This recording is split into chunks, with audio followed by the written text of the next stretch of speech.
Hallelujah. യേശുവെ നന്ദി, യേശുവെ സ്തുതി. പ്രിയപ്പെട്ടവരെ, BC 5-ാം നൂറ്റാണ്ടിൽ ചൈനയിലെ ജ്ഞാനിയായ അവരുടെ പ്രതീക്ഷയായ കൺഫ്യൂഷ്യസിൻ്റെ അടുക്കിൽ ചെന്ന് അദ്ദേഹത്തിൻ്റെ ശിഷ്യന്മാർ ചോദിച്ചു, ഗുരു, മരണമില്ലാത്തതിൻ്റെ രഹസ്യം എന്താണ്? നിത്യജീവൻ്റെ രഹസ്യം എന്താണ്? അപ്പം അദ്ദേഹം പറഞ്ഞു, അത് പഠിപ്പിക്കാനുള്ളവൻ വിശുദ്ധനായവൻ സ്വർഗത്തിൽ നിന്ന് വരും, അവനെല്ലാം അറിയും, സ്വർഗത്തിൻ്റെയും ഭൂമിയുടെയും മേൽ അവന് അധികാരമുണ്ടായിരിക്കും. പ്രിയപ്പെട്ടവരെ, വിശുദ്ധ മത്തായിയുടെ സുവിശേഷം 28-ാം അധ്യായം അതിൻ്റെ 18-ാമത്തെ വചനം, ഈശോ മരിച്ച് ഉദ്ധിതനായി ശിഷ്യന്മാരെ അടുക്കി കൊണ്ട് പറയുന്ന ഒരു വാക്കുണ്ട്, ഒരു വചനമുണ്ട്. സ്വർഗത്തിലും ഭൂമിയിലുള്ള എല്ലാറ്റിൻ്റെ മേൽ എനിക്ക് അധികാരം നൽകപ്പെട്ടിരിക്കുന്നു. ഹല്ലേലൂയ. BC 5-ാം നൂറ്റാണ്ടിൽ കൺഫ്യൂഷ്യസ് പറഞ്ഞ ആ വചനത്തിൻ്റെ പൂർത്തീകരണം നമ്മുടെ കർത്താവായ യേശുക്രിസ്തുവിൽ നിറവേറി. ഹല്ലേലൂയ. യേശുവേ നന്ദി.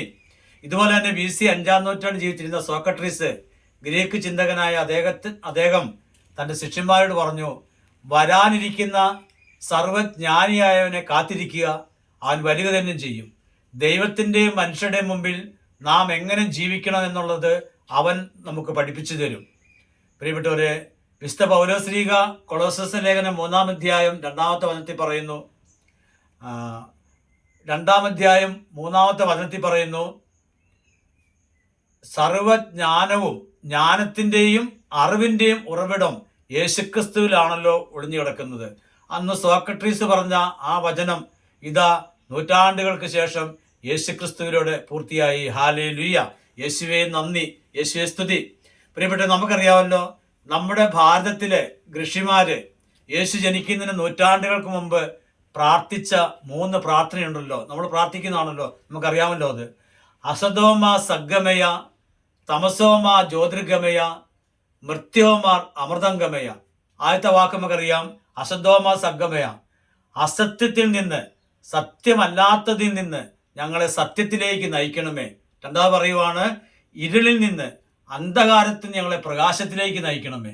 മൂന്നാമത് പ്രാർത്ഥിക്കുവാണ്, മരണത്തിൽ നിന്ന് മരണമില്ലായ്മയിലേക്ക് ഞങ്ങളെ നയിക്കണമേ.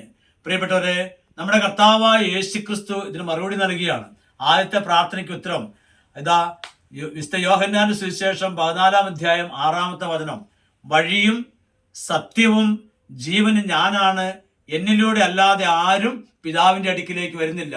മഹർഷിമാർ പ്രാർത്ഥിച്ചു, അസത്യത്തിൽ നിന്ന് സത്യത്തിലേക്ക് നയിക്കണമേ. യേശു പറഞ്ഞു കേട്ടോ, ആ സത്യം ഞാനാണ്. വീണ്ടും ഒരു പ്രാർത്ഥിച്ചില്ലേ, ഇരുളിൽ നിന്ന് അന്ധകാരത്തിന്റെ പ്രകാശത്തിലേക്ക് നയിക്കണമേ. യേശു പറയുന്നു, യോഹന്നാന്റെ സുവിശേഷം 8:12, ഞാൻ ലോകത്തിന്റെ പ്രകാശമാണ്, എന്നെ അനുഗമിക്കുന്നവൻ അന്ധകാരത്തിൽ നടക്കുന്നില്ല, അവന് ജീവന്റെ പ്രകാശമുണ്ടായിരിക്കും. അന്ധകാരത്തിൽ നിന്ന് പ്രകാശത്തിലേക്ക് നയിക്കണമേ എന്ന് പ്രാർത്ഥിച്ചപ്പോൾ അതിന്റെ ഉത്തരം യേശു പറയുവാണ്, ആ പ്രകാശം ഞാനാണ്. വീണ്ടും ഒരു പ്രാർത്ഥിച്ചില്ലേ, മൃത്യോമാർ അമൃതംഗമയ, മരണത്തിൽ നിന്ന് മരണമില്ലായ്മയിലേക്ക് അല്ലെ നിത്യതയിലേക്ക് ഞങ്ങളെ നയിക്കണമേ. അതിന് നമ്മുടെ കർത്താവായ യേശുക്രിസ്തു മറുപടി പറയുവാണ്, യോഹന്നാൻ 8:51, എൻ്റെ വചനം പാലിക്കുന്നതിന് മരണമില്ല.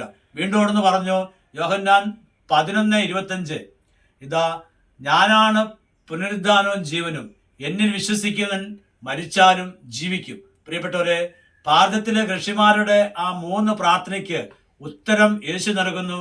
ഉത്തരമായി തന്നെ യേശു ഭൂമിയിലേക്ക് കടന്നു വരുന്നു. ഹല്ലേലൂയ. യേശുവേ നന്ദി, യേശുവേ സ്തുതി. ഇതുപോലെ നമുക്കറിയാം, വിശുദ്ധ ലൂക്കയുടെ സുവിശേഷം 2-ാം അധ്യായം 29 വചനങ്ങളിൽ പറയുന്നുണ്ട്, അവിടെ പരിശുദ്ധാത്മാവ് നിറഞ്ഞ ശിമയോൻ എന്ന വ്യക്തി കുഞ്ഞായ യേശുവിനെ കയ്യിലെടുത്തുകൊണ്ട് സ്വർഗത്തിലേക്ക് ഉയർത്തിപ്പിടിച്ചുകൊണ്ട് പറയുന്നൊരു വാക്കുണ്ടല്ലോ, ഇതാ ഇപ്പോൾ ഈ ദാസനെ സമാധാനത്തിന് വിട്ടയക്കണമേ. ദൈവമേ, ഈ ദാസനെ സമാധാനത്തിന് വിട്ടയക്കണമേ. എന്തെന്നാൽ സകല ജനങ്ങൾക്കും വേണ്ടി അങ്ങ് ഒരുക്കിയിരിക്കുന്ന രക്ഷ എൻ്റെ കണ്ണുകൾ കണ്ടു കഴിഞ്ഞു. അത് വിജാതിയർക്ക് വെളിപാടിന്റെ പ്രകാശവും അവിടുത്തെ ജനമായ ഇസ്രായേലിന്റെ മഹിമയുമാണ്. പ്രിയപ്പെട്ടവരെ, ഇതാ വിജാതിയർക്ക് വെളിപാടിന്റെ പ്രകാശം എന്ന എൻ്റെ അർത്ഥം എന്താണ്? വിജാതിയർ എന്ന് പറഞ്ഞാൽ ആരാണ്? ദൈവത്തെ അറിയാത്തവരാണ്. അപ്പൊ ദൈവത്തെ അറിയാത്തവർക്ക് ദൈവം ആരെന്നുള്ള പ്രകാശമായിട്ട് യേശു വന്നു. പ്രിയപ്പെട്ടവരെ, ഇവിടെയൊക്കെ സകല ജനങ്ങൾക്ക് ഒരുക്കിയിരിക്കുന്ന രക്ഷ എന്ന് പറയുമ്പോൾ കേവലം ഈ ഭൂമിയിൽ കിട്ടുന്ന ചില ഭൗതികമായ നേട്ടങ്ങളെ അല്ല ഉദ്ദേശിക്കുന്നത്, അത് നിത്യരക്ഷയാണ്. സകല ജനങ്ങൾക്കുള്ള രക്ഷ എന്ന് പറയുമ്പോൾ ഭൂമിയിൽ എന്തുമാത്രം ജനങ്ങളുണ്ടോ അവർക്ക് മുഴുവനുമുള്ള നിത്യരക്ഷയാണ് യേശു എന്നാണ് പരിശുദ്ധാത്മാവിയുടെ ഓരോ വ്യക്തികളിലൂടെ പ്രഘോഷിക്കുന്നത്. ഹല്ലേലൂയ, യേശുവേ നന്ദി. അത് ഏതെങ്കിലും ഒരു മതത്തിൽപ്പെട്ടവർക്കല്ല, അത് എല്ലാവർക്കുള്ള രക്ഷയാണ്. ഈ സത്യം പരിശുദ്ധാത്മാവ് മനസ്സിലാക്കി കൊടുത്തപ്പോഴാണ് വിശുദ്ധ പത്രോസ്ലീഹ അപ്പോസ്തല പ്രവർത്തനം 4-ാം അധ്യായം 11-12 വചനത്തിലൂടെ ഇങ്ങനെ പറഞ്ഞു വെച്ചത്: വീട്ടുപണിക്കാരായി നിങ്ങൾ ഉപേക്ഷിച്ച് കളഞ്ഞ കല്ല് മൂലക്കല്ലായി തീർന്നു. ആ കല്ല് യേശുവാണ്. മറ്റൊരുവനും രക്ഷയില്ല. ആകാശത്തിന്റെ കീഴിൽ മനുഷ്യരുടെ ഇടയിൽ നമുക്ക് രക്ഷയ്ക്ക് വേണ്ടി വേറൊരു നാമവും നൽകിയിട്ടില്ല. ഇവിടെ എല്ലാം രക്ഷ എന്ന് പറയുന്നത് ഞാൻ പറഞ്ഞു കഴിഞ്ഞു. അത് നിത്യജീവന്റെ രക്ഷയാണ്. മനുഷ്യന്റെ മരണശേഷം മരണത്തിന് അപ്പുറത്തേക്കുള്ള നിത്യജീവനാണ്. പ്രിയപ്പെട്ടവരെ, യേശു ജനിക്കുന്നതിന് മുമ്പ് അനേകം മഹാന്മാരായ വ്യക്തികള് പരിശുദ്ധാത്മാവിന്റെ നിറവിൽ യേശുവിന്റെ ജനനത്തെ പറ്റിയും യേശുവിന്റെ വരവിനെ പറ്റിയും യേശുവിലൂടെ സ്വർഗീയ പിതാവ് നൽകുന്ന പാപമോചനത്തിന്റെയും നിത്യജീവന്റെയും കാര്യങ്ങൾ പ്രവചിച്ചിരുന്നു. ആ പ്രവചനങ്ങളെല്ലാം യേശുക്രിസ്തുവിന് മുമ്പ് പ്രവചിച്ച എല്ലാ പ്രവചനങ്ങളും യേശുവിനെ പറ്റിയുള്ളത് മുഴുവനും നമ്മുടെ കർത്താവായ യേശുക്രിസ്തുവിലൂടെ പൂർത്തീകരിക്കപ്പെട്ടു. കർത്താവായ യേശുവിന്റെ സന്നിധിയിലേക്ക് നമ്മെ സമർപ്പിക്കാം.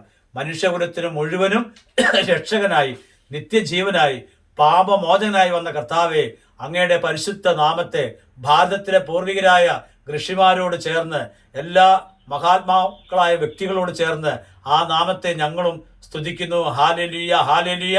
യേശുവേ നന്ദി, യേശുവേ സ്തുതി, യേശുവേ ആരാധന, യേശുവേ മഹത്വം. ആമേൻ.